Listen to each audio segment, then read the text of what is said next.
ಕಡೆ ಒಂದು fan reason ಏನಂತ ಹಾಡು ಹೇಳ್ತೀನಿ ಮಗ. ಆಶಾ ಬಂದಿದ್ಲು, ಅವನಿಗೇನೋ ಆದ್ರೂ ಹೇಳಿ.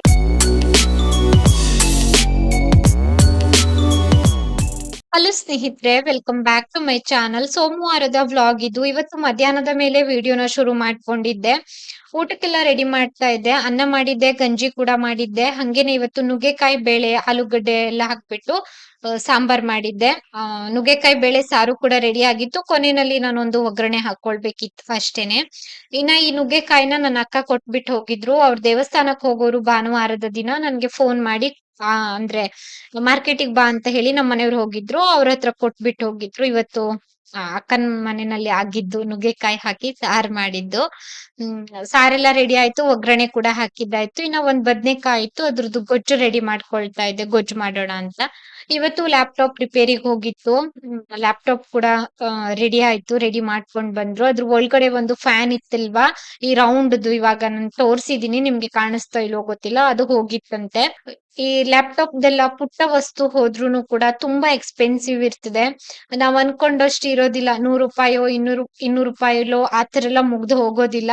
ಸ್ವಲ್ಪ ಖರ್ಚು ಬಂತು, ಪರವಾಗಿಲ್ಲ, ಲ್ಯಾಪ್ಟಾಪ್ ರೆಡಿ ಆದ್ರೆ ಸಾಕು ಅನ್ನೋ ತರ ಇತ್ತು. ಕಿಚನ್ ಇಂದ ಇವಾಗ ತಾನೇ ಆಚೆ ಬಂದೆ. ಬೆಳಿಗ್ಗೆ ತಲೆ ಸ್ನಾನ ಮಾಡಿದ್ದೆ, ಫುಲ್ ಹಂಗೆ ಒದ್ದೆ ಇದೆ. ಇಷ್ಟೊತ್ತು ಗಂಟು ಹಾಕೊಂಡಿದ್ದೆ ತಲೆನ, ಅಂದ್ರೆ ಕಿಚನ್ ಅಲ್ಲೆಲ್ಲ ತಲೆ ಕೂದಲು ಬೀಳ್ತದೆ ಅಂತ ಹೇಳಿ ಇವಾಗ ಸ್ವಲ್ಪ ಬಿಟ್ಟಿದೀನಿ, ತಲೆ ಕೂದಲ ಒಣಗ್ಲಿ ಅಂತ. ಇವತ್ತು ಮಳೆ ಇಲ್ಲ, ತುಂಬಾ ಚೆನ್ನಾಗಿ ಬಿಸಿಲಿದೆ. ಒಂದಿಷ್ಟು ಬಟ್ಟೆನ ತೊಳೆದು ಒಣ ಹಾಕಿ ಬಂದಿದ್ದೀನಿ. ಇನ್ನ ಒಂದೇನಂತಂದ್ರೆ, ನಮ್ದು ಲ್ಯಾಪ್ಟಾಪ್ ರಿಪೇರಿ ಮಾಡಿಸ್ಕೊಂಡ್ ಬಂದ್ರು. ಲ್ಯಾಪ್ಟಾಪ್ ಕೂಡ ರಿಪೇರಿ ಆಯ್ತು. ಅದ್ರದ್ದು ಫ್ಯಾನ್ ಏನೋ ಹೋಗಿತ್ತಂತೆ. ಏನಂದ್ರೆ ಅದನ್ನ ಆರ್ಡರ್ ಹಾಕಿ ಬೆಂಗಳೂರಿಂದ ತರಿಸಿ ಹಾಕೋಷ್ಟ್ರಲ್ಲಿ 15 ಡೇಸೇ ತಗೊಳ್ತು. ವಾಯ್ಸ್ ಓವರ್ ಕೊಡೋದಕ್ ಆಗ್ತಾ ಇರ್ಲಿಲ್ಲ, ವಿಡಿಯೋ ಎಡಿಟಿಂಗ್ ಮಾಡೋದಕ್ ಆಗ್ತಾ ಇರ್ಲಿಲ್ಲ. ಹಂಗಾಗಿ ಬೇಕೇ ಬೇಕಿತ್ತು, ಅಂತೂ ರಿಪೇರಿ ಆಯ್ತು. ಸ್ವಲ್ಪ ದುಡ್ಡು ಕೂಡ ಖರ್ಚಾಯ್ತು. ದುಡ್ಡು ಖರ್ಚಾದ್ರೂ ಪರವಾಗಿಲ್ಲ, ಲ್ಯಾಪ್ಟಾಪ್ ರೆಡಿ ಆಯ್ತಲ್ವಾ, ಅಷ್ಟೇ ಸಾಕು ಅಂತ ಅನ್ಸ್ತಾ ಇತ್ತು. ಏನಂದ್ರೆ ನಾವು ಯಾವ್ದಾದ್ರು ಒಂದು ವಸ್ತುಗೆ ಅಡಿಕ್ಟ್ ಆದ್ರೆ, ಯಾವ್ದೇ ಕೆಲ್ಸಕ್ಕಾಗ್ಲಿ ಏನೇ ಆಗ್ಲಿ, ಆ ವಸ್ತು ಇಲ್ಲ ಅಂತಂದ್ರೆ ನಮ್ಗೆ ಏನೋ ಒಂಥರ ಮಿಸ್ಸಿಂಗ್. ಅದ್ರ ಬದಲಿಗೆ ಮೊಬೈಲ್ ಅಲ್ಲಿ ಮಾಡ್ತೀನಿ ಅಂತಂದ್ರೆ, ಇವಾಗ ಅದ್ರದ್ದು ಅಭ್ಯಾಸ ತಪ್ಪಿ ಹೋಗಿರೋದ್ರಿಂದ ಏನಾದ್ರೂ ಚಿಕ್ಕ ಪುಟ್ಟ ಮಿಸ್ಟೇಕ್ ಗಳಾಗ್ತದೆ. ಲಾಸ್ಟ್ ಟೈಮ್ ಕೂಡ ಹಂಗೆ ಆಯ್ತು. ಒಂದು ಬ್ಲಾಗ್ಗೆ ತುಂಬಾ ಚೆನ್ನಾಗಿ ವ್ಯೂಸ್ ಆಗಿತ್ತು, ಮಾನಿಟೈಸೇಷನ್ ಆನ್ ಆಗಿರ್ಲಿಲ್ಲ. ಈ ತರ ಏನೇನೋ ಬ್ಯಾಕ್ ಗ್ರೌಂಡ್ ಅಲ್ಲಿ ನಡೀತಾ ಇರ್ತದೆ. ಹಂಗಾಗಿ ಬೇಕೇ ಬೇಕಿತ್ತು ಲ್ಯಾಪ್ಟಾಪ್. ಅಂತೂ ರಿಪೇರಿ ಆಯ್ತು. ದೇವ್ರೆ ಹಾಳಾಗದೆ ಇರ್ಲಿ ಮುಂದೆ. ನನಗೂ ಕೂಡ ಅಂದ್ರೆ ಒಂದಾಗಿದ ನಂತರ ಒಂದು ಖರ್ಚು ವೆಚ್ಚಗಳನ್ನ ನೋಡಿ ನೋಡಿ ಇತ್ತೀಚೆಗೆ ಸಾಕಾಗ್ಬಿಟ್ಟಿದೆ. ಲಾಸ್ಟ್ ಮಾರ್ಚ್ ಇಂದ ಸ್ಟಾರ್ಟ್ ಏನ್ ಖರ್ಚು ಅಂತೀರಿ, ಒಂದೆಲ್ಲ ಒಂದು ತುಂಬಾ ಖರ್ಚುಗಳಾಯ್ತು. ಈ ಹತ್ತತ್ರ ಒಂದು 2-3 ಮಂತ್ಸ್ ಅಲ್ಲಿ ಸಿಕ್ಕಾಪಟ್ಟೆ ಖರ್ಚಾಯ್ತು. ಏನು ಮಾಡೋದಕ್ಕಾಗೋದಿಲ್ಲ, ಪರಿಸ್ಥಿತಿ ಬಂದ ಹಾಗೆ ನಾವು ಸ್ವೀಕಾರ ಮಾಡ್ಲೇಬೇಕು.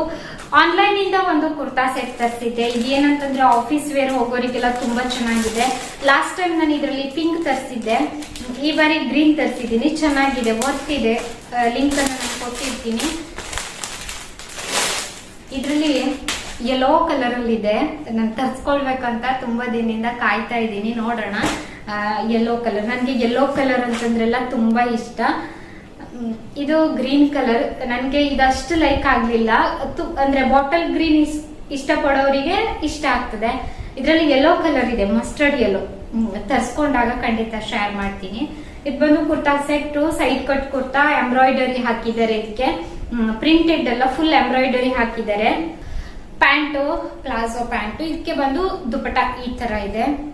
ಇದು ಫುಲ್ ಬಾಟಲ್ ಗ್ರೀನ್ ಅಂತಾನೆ ಹೇಳ್ತೀವಿ ಇದಕ್ಕೆ. ಚೆನ್ನಾಗಿದೆ ಡ್ರೆಸ್. ಲಿಂಕ್ ಅನ್ನ ಕೊಟ್ಟಿರ್ತೀನಿ, ಯಾರಿಗಾದ್ರೂ ಇಷ್ಟ ಇದ್ದಲ್ಲಿ ಇದನ್ನ ಬೈ ಮಾಡಬಹುದು. ಕುರ್ತಾ ಸೆಟ್ ಅನ್ನ ವೇರ್ ಮಾಡಿದೀನಿ. ಇನ್ನ ಒಂದೇನಂತಂದ್ರೆ, ನಾನು ಕುರ್ತಾ ಸೆಟ್ ಗಳನ್ನೆಲ್ಲ ರಿವ್ಯೂ ಮಾಡಿದಾಗ ಬಹಳಷ್ಟು ಜನ ಹೇಳ್ತೀರಿ ಎಕ್ಸಸೈಸ್ ತಗೊಳ್ಳಿ ಅಂತ. ನಾನು ಎಕ್ಸಸೈಸ್ ಅನ್ನೇ ರಿವ್ಯೂ ಮಾಡಿರ್ತೀನಿ. ಸೆಟ್ ಮಾತ್ರ ನಾನು ಎಂ ತರಿಸ್ತೀನಿ. ರೀಸನ್ ಏನಂತಂದ್ರೆ, ಕುರ್ತಾ ಬಂದು ಶಾರ್ಟ್ ಬಂದ್ಬಿಡ್ತದ ಅನ್ನೋಗೋಸ್ಕರ ಅಷ್ಟೇನೆ.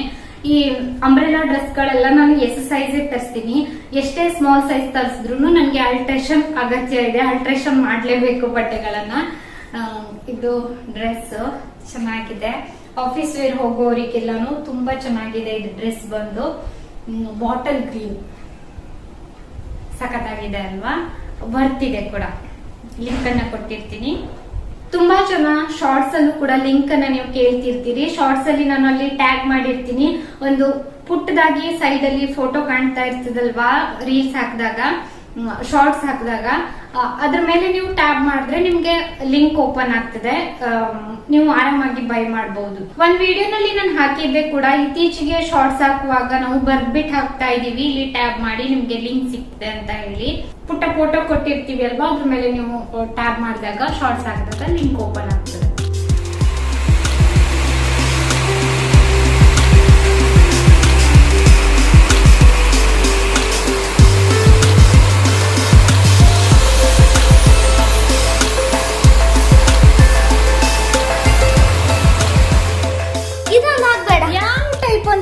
ಆಯುಷ್ ಅವರು ಗ್ರ್ಯಾಂಡ್ ಎಂಟ್ರಿ ತಗೊಂಡಿದ್ದಾಯ್ತು. ಪಾಪು ಬರ್ತ್ಡೇಗೆ ಎಲ್ಲರೂ ವಿಶ್ ಮಾಡಿದ್ರಲ್ವಾ, ಹಂಗಾಗಿ ಪಾಪು ಥ್ಯಾಂಕ್ಸ್ ಹೇಳೋದಕ್ಕೆ ಬಂದು ಕುಂತಿರೋದು.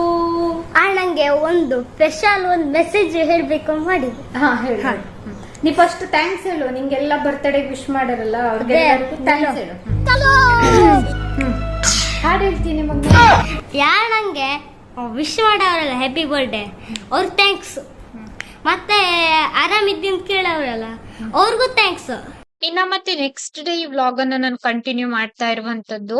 ಇವತ್ತು ತಿಂಡಿ ಸೆಟ್ ದೋಸೆ ಆಗಿತ್ತು. ಸೆಟ್ ದೋಸೆಗೆ ಸ್ವಲ್ಪ ಚಟ್ನಿ ರುಬ್ಕೊಳ್ಳೋಣ ಅಂತ ನಾನು ಚಟ್ನಿಗೆ ರೆಡಿ ಮಾಡ್ಕೊಳ್ತಾ ಇದ್ದೆ. ತೆಂಗಿನಕಾಯಿ ಎಲ್ಲ ತುರ್ದಿಟ್ಕೊಂಡಿದ್ದೆ, ಈ ಹಸಿಮೆಣಸಿನಕಾಯಿ ಎಲ್ಲ ಫ್ರೈ ಮಾಡ್ಕೊಂಡೆ, ಹಂಗೇನೆ ಚಟ್ನಿ ರುಬ್ಕೊಳ್ಳೋದಕ್ಕೆ ಬಂದೆ ನಾನು. ಚಟ್ನಿ ಕೂಡ ರೆಡಿ ಮಾಡ್ಕೊಂಡೆ. ನಮ್ಮ ಮನೆಯಲ್ಲಿ ಸಾಮಾನ್ಯವಾಗಿ ಬೆಳಿಗ್ಗೆ ತಿಂಡಿ ದೋಸೆ, ರೊಟ್ಟಿ, ಇಡ್ಲಿ ಈ ತರ ಇರ್ತದೆ. ವಾರದಲ್ಲಿ 1-2 ದಿನ ಬೇರೆ ಏನಾದ್ರೂ ತಿಂಡಿ ಮಾಡಿರ್ತೀನಿ. ಗುರುವಾರದ ದಿನ ಎಲ್ಲ ಬೆಳಿಗ್ಗೆ ಅಕ್ಕಿ ಐಟಮ್ ಏನು ಮಾಡಿರೋದಿಲ್ಲ. ನನ್ಗೆ ಸೆಟ್ ದೋಸೆ ತುಂಬಾ ದಪ್ಪ ಮಂದಕ್ ಹಾಕಿದ್ರೆ ಅಷ್ಟು ಇಷ್ಟ ಆಗೋದಿಲ್ಲ, ಹಂಗಾಗಿ ನಾನು ಸ್ವಲ್ಪ ಸ್ಪ್ರೆಡ್ ಮಾಡ್ತೀನಿ. ಸೆಟ್ ದೋಸೆ ಹಾಕ್ಬಿಟ್ಟು ಸ್ವಲ್ಪ ಮೇಲ್ಗಡೆ ಎಣ್ಣೆ ಹಾಕಿ ಸ್ವಲ್ಪ ಹೊತ್ತು ಬಿಟ್ಟು ನಂತರ ಟರ್ನ್ ಮಾಡಿ ಬೇಯಿಸ್ಕೊಳ್ತೀನಿ. ಚಟ್ನಿ ಕೂಡ ಮಾಡಿದ್ದೆ, ತಿಂದಿದ್ದಾಯ್ತು. ಇವತ್ತು ಎಲ್ಲ ಒಂದ್ ರೌಂಡ್ ಕೆಲ್ಸ ಮುಗಿಸಿ ನಿಂತಿದ್ದೆ ನಾನಿಲ್ಲಿ. ತೆಂಗಿನಕಾಯಿ ತೆಗಿಯೋದಕ್ ಬಂದಿದ್ರು, ನಾನು ಕೂಡ ಇವಾಗ ಹೋಗ್ಬೇಕು ತೆಂಗಿನಕಾಯಿ ಆರ್ಸೋದಕ್ಕೆ. ಆಶಾ ಬಂದಿದ್ಲು ಇವತ್ತು, ತುಂಬಾ ದಿನ ಆಗಿತ್ತು. ಜೀವನ್ ತೆಂಗಿನಕಾಯಿ ಎಲ್ಲ ಆರಿಸ್ತಾ ಇದ್ದ, ತೆಂಗಿನಕಾಯಿ ಎಲ್ಲ ಹೆಕ್ಬಿಟ್ಟು ಅಂಗಳದಲ್ಲಿ ಹಾಕ್ತಾ ಇದ್ದ. ತುಂಬಾ ಕೆಲ್ಸ ಮಾಡಿದ್ದಾನೆ ಇವತ್ತು ಜೀವನ್. ಆಶಾ ಬರೋದೇ ತುಂಬಾ ಕಡಿಮೆ. ರೆಗ್ಯುಲರ್ ವ್ಯೂವರ್ಸ್ ಎಲ್ಲ ಎಲ್ಲಾದ್ರೂ ಅಪರೂಪಕ್ಕೆ ನನ್ಗೆ ಕೇಳ್ತಿರ್ತಾರೆ, ಆಶಾ ಬರೋದಿಲ್ವಾ ಅಂತ ಹೇಳಿ. ಆಶಾ ಬರೋದೇ ತುಂಬಾ ಕಡಿಮೆ. ನಾನು ಹೇಳ್ತಿರ್ತೀನಿ, ನೀ ಯಾಕೆ ಉಳಿಯೋದಕ್ ಬರೋದಿಲ್ಲ ಅಂತೆಲ್ಲ ನಾನು ಕೇಳ್ತಿರ್ತೀನಿ. ಅವಳು ತುಂಬಾ ಕಡಿಮೆ, ಅದೇನೋ ಗೊತ್ತಿಲ್ಲ. ಇವತ್ತೂನು ಅಷ್ಟೇನೆ, ಉಳಿಯೋದಕ್ ಬಂದಿರ್ಲಿಲ್ಲ ಅವಳು, ಬಂದ್ ಹೋಗೋದಕ್ ಬಂದಿದ್ಲು. ಬೆಳಿಗ್ಗೆ ಬಂದು ಸಂಜೆ ಹೊರಟೋದ್ಲು. ಜೀವನ್ ಇವಾಗ ಇಷ್ಟ ದೊಡ್ಡ ಆಗಿದ್ದಾನೆ, ಆಶನ್ ಮಗ. ಇನ್ನ ಈ ಆಗಸ್ಟಿಗೆ ಅವನಿಗೆ 3 ವರ್ಷ ಆಗ್ತದೆ. ನೀವು ಮತ್ತೆ ಕೇಳ್ಬಹುದು. ಕೆಲ್ಸ ಎಲ್ಲ ಮಾಡ್ತಾನೆ, ತೆಂಗಿನಕಾಯಿ ಎಲ್ಲ ಆರಿಸ್ತಾನೆ, ಕುಂತಲ್ಲಿ ಕುಂತ್ಕೊಳ್ಳೋದಿಲ್ಲ. ಅವನಿಗೇನೋ ಒಂಥರ ಖುಷಿ. ಹಂಗೆ ನಾನ್ ಮನೆಗೆಲ್ಲ ತಗೊಂಡ್ ಹೋಗ್ತೀನಿ ತೆಂಗಿನಕಾಯಿ ಅಂತ ಹೇಳ್ತಾ ಇದ್ದ. ಶಾರದತ್ತೆ ಏನೋ ಹೇಳ್ತಾ ಇದ್ರು ನನ್ನ ಹತ್ರ, ಏನಾದ್ರೂ ಹೇಳ್ತಿರ್ತಾರೆ, ಕಾಮಿಡಿ ಎಲ್ಲ ಮಾಡ್ತಿರ್ತಾರೆ ಕೆಲವೊಮ್ಮೆ ಆಶಾನಮ್ಮ. ಏನಾದ್ರೂ ವಿಷಯ ಎಲ್ಲ ಇದ್ರೆ ತರ್ತಾರೆ, ನಮ್ ಜೊತೆ ಹೇಳ್ತಾರೆ. ಏನೋ ಒಂಥರ ಅವರೇ ಒಂಥರ ಬೇರೆ ತರ. ನನ್ಗೆ ಯಾವಾಗ್ಲೂನು ಅವ್ರ ಬಗ್ಗೆ ಒಂಥರ ಅಂದ್ರೆ ಪಾಪ ಪಾಪ ಅನ್ನೋ ತರ ಈ ತರ. ಆಶಾ ಮತ್ತೆ ಶಾರದತ್ತೆ ಎಲ್ಲ ಇಲ್ಲಿ ಕುಂತಿದ್ರು. ನಾವು ಈ ಕಡೆದು ತೆಂಗಿನಕಾಯಿ ಆರಿಸ್ತಾ ಇದ್ವಿ. ಶಾರದತ್ತೆ ಬೆಳಿಗ್ಗೆಯಿಂದ ಒಂದೇ ಸಮನೆ ಕೆಲ್ಸ ಮಾಡಿ ಸಾಕಾಗಿ ಕುಂತಿದ್ದಾರೆ. ಇಷ್ಟು ತೆಂಗಿನಕಾಯಿ ಸಿಕ್ತು. ಒಂದಿಷ್ಟು ಜೋರ್ ಮಳೆಗೆ ಬಿಟ್ಬಿಟ್ಟಿತ್ತು. ತೆಂಗಿನಕಾಯಿ ಕೊಯ್ಸೋದ್ ಬೇಡ ಅಂತಾನೆ ಇದ್ವಿ, ಹಂಗೂನು ಮತ್ತೆ ಯಾರ್ದಾದ್ರೂ ತಲೆ ಗಿಲೆ ಮೇಲೆ ಬಿದ್ರೆ ಅಂತ ಹೇಳಿ ತೆಂಗಿನಕಾಯಿನ ತೆಗಿಸಿದ್ದಾಯ್ತು. ನಮ್ ಕಡೆ ಏನಂದ್ರೆ ತೆಂಗಿನಕಾಯಿ ಮರ ಹತ್ತೋರೆ ಸಿಗೋದಿಲ್ಲ, ಮರ ಹತ್ತೋರ್ನ ಹುಡ್ಕೋದೇ ಕಷ್ಟ. ಇನ್ನ ಒಂದಿಷ್ಟು ಒಣ ಮಡ್ಲೆಲ್ಲ ಇತ್ತು, ಅದೆಲ್ಲ ಪಕ್ಕದ ಮನೆಯವ್ರಿಗೆ ಕೊಟ್ಟಿದ್ದಾಯ್ತು. ಮಧ್ಯಾಹ್ನ ನಾವು ತೆಂಗಿನಕಾಯಿ ಎಲ್ಲ ಆರ್ಸ್ ಹಾಕಿ ಊಟಕ್ ಹೋದ್ವಿ. ಮತ್ತೆ ಸಂಜೆ ಕ್ಲಿಪ್ಪಿಂಗ್ ಇದು. ಇವತ್ತೇನಂದ್ರೆ ಅಂದ್ರೆ ಸಂಜೆ ಏನಂದ್ರೆ ಕಾಯನ್ನೆಲ್ಲ ಡಿವೈಡ್ ಮಾಡೋದು. 4 ಮನೆಗೂನು ಕೂಡ ಡಿವೈಡ್ ಮಾಡ್ಕೊಳ್ತಾರೆ. ಎಷ್ಟು ತೆಂಗಿನಕಾಯಿ ಬಿದ್ದಿದೆ ಅಲ್ವಾ, ಅದ್ರಲ್ಲಿ ಅರ್ಧ ಮಾಡ್ಕೊಳ್ತಾರೆ. ಈ ಬಾರಿ ಬಿದ್ದೋಗ್ಬಿಟ್ಟಿತ್ತು, ತುಂಬಾ ತೆಂಗಿನಕಾಯಿ ಬಿದ್ದೋಗಿದ್ದು ಕೂಡ ಹೆಕ್ಕಿದ್ವಿ. 107 ಎಷ್ಟೋ ತೆಂಗಿನಕಾಯಿ ಬಂತು ಒಬ್ಬೊಬ್ರಿಗೆ. ಶಾರದತ್ತೆ ಮನೆಗೆ, ವಿಜಯತ್ತೆ ಮನೆಗೆ, ಗೀತತ್ತೆ ಮನೆಗೆ, ನಮ್ಮ ಮನೆಗೆ ಅಂತ 4 ಪಾಲನ್ನ ಹಾಕ್ತಾರೆ ಮಾವ ಅವ್ರು. ಅಂದ್ರೆ ಅವರು ಡಿವೈಡ್ ಮಾಡ್ಕೊಳ್ತಾರೆ ಒಟ್ಟಿಗೆ ಕೊಯ್ಸ್ಬಿಟ್ಟು. ದುಡ್ಡನ್ನು ಅಷ್ಟೇನೆ, ತೆಂಗಿನಕಾಯಿ ತೆಗಿತಾರಲ್ವಾ ಅವ್ರಿಗೂನು ದುಡ್ಡು ಕೊಡೋದನ್ನ ಡಿವೈಡ್ ಮಾಡ್ಬಿಟ್ಟು ಕೊಡ್ತಾರೆ, ಒಬ್ಬೊಬ್ರ ಮನೆಗೆ ಇಷ್ಟಿಷ್ಟು ಅಂತ ಹೇಳಿ. ಪಾಪು ಕೂಡ ಸ್ವಲ್ಪ ತೆಂಗಿನಕಾಯಿ ಎಲ್ಲ ಮೇಲ್ಗಡೆ ಹಾಕ್ದ. ಇನ್ನ ನಾನಿಲ್ಲಿ ತೆಂಗಿನಕಾಯಿ ಸುಲಿತಾ ಇದ್ದೆ. ತೆಂಗಿನಕಾಯಿ ಅಂದ್ರೆ ಇದು ಕಾಯಿನೂ ಅಲ್ಲ, ಈ ಕಡೆ ಎಳ್ನೀರು ಅಲ್ಲ, ಆ ತರ ತೆಂಗಿನಕಾಯಿ ಆಗಿತ್ತು. ಸರಿ ಇದನ್ನ ಸುಲಿಯೋಣ ಅಂತ ಹೇಳಿ ಸುಲಿತಾ ಇದ್ದೆ. ಸುಲ್ದು ಒಡ್ದು ಕುಡ್ದಿದ್ದು ಕೂಡ ಆಯ್ತು. ಶಾರದತ್ತೆ ಮನೆಗ್ ಹೋಗಿ ನಾನು ಕಾಯಿ ಸುಲಿಯೋ ಮಣೆ ತಂದಿದ್ದೆ. ಅವ್ರ ಮನೆಗೆ ಕೊಟ್ಬಿಟ್ಟು ಬಂದೆ. ಹಂಗೆ ಸಂಜೆ ಅಕ್ಕ ಕಾಲ್ ಮಾಡಿದ್ರು. ಅಕ್ಕನ್ ಜೊತೆ ಮಾತಾಡ್ತಾ ಕುಂತಿದ್ದೆ. ಏನೇನೋ ಡಿಸ್ಕಷನ್ ನಡೀತಾ ಇತ್ತು. ಈ ವಿಡಿಯೋನ ಇಲ್ಲಿಗೆ ಎಂಡ್ ಮಾಡ್ತಾ ಇದ್ದೀನಿ. ವಿಡಿಯೋ ನೋಡಿದಕ್ಕಾಗಿ ಧನ್ಯವಾದ.